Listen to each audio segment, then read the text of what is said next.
Hi കൂട്ടുകാരെ, ഇന്ന് July 5. ലളിതവും നർമ്മരസവും തുളുമ്പുന്ന ഭാഷയിൽ കഥകളും നോവലുകളും രചിച്ച സാഹിത്യ ലോകത്തെ സുൽത്താനായി മാറിയ വൈക്കം മുഹമ്മദ് ബഷീറിന്റെ ചരമദിനമാണ് ഇന്ന്.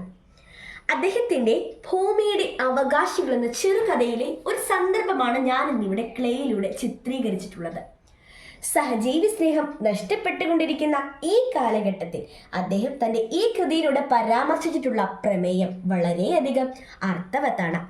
പ്രപഞ്ചത്തിലെ എല്ലാ ജീവജാലങ്ങളും ഈ ഭൂമിയുടെ അവകാശികളാണെന്നുള്ള സത്യം നാം മറന്നു പോകരുത്. കുട്ടികളായ നമ്മോട് അദ്ദേഹം പറഞ്ഞതെന്താണെന്ന് നിങ്ങൾക്കറിയാമോ? കണ്ടവർ പറയുന്നതൊക്കെ വൃത്തികെട്ടതൊക്കെ, നാശത്തിന്റെ മുദ്രാവാക്യമൊക്കെ നിറച്ചു വെക്കുന്ന ഗ്യാസ് കുറ്റികളല്ല നമ്മുടെ തലകൾ.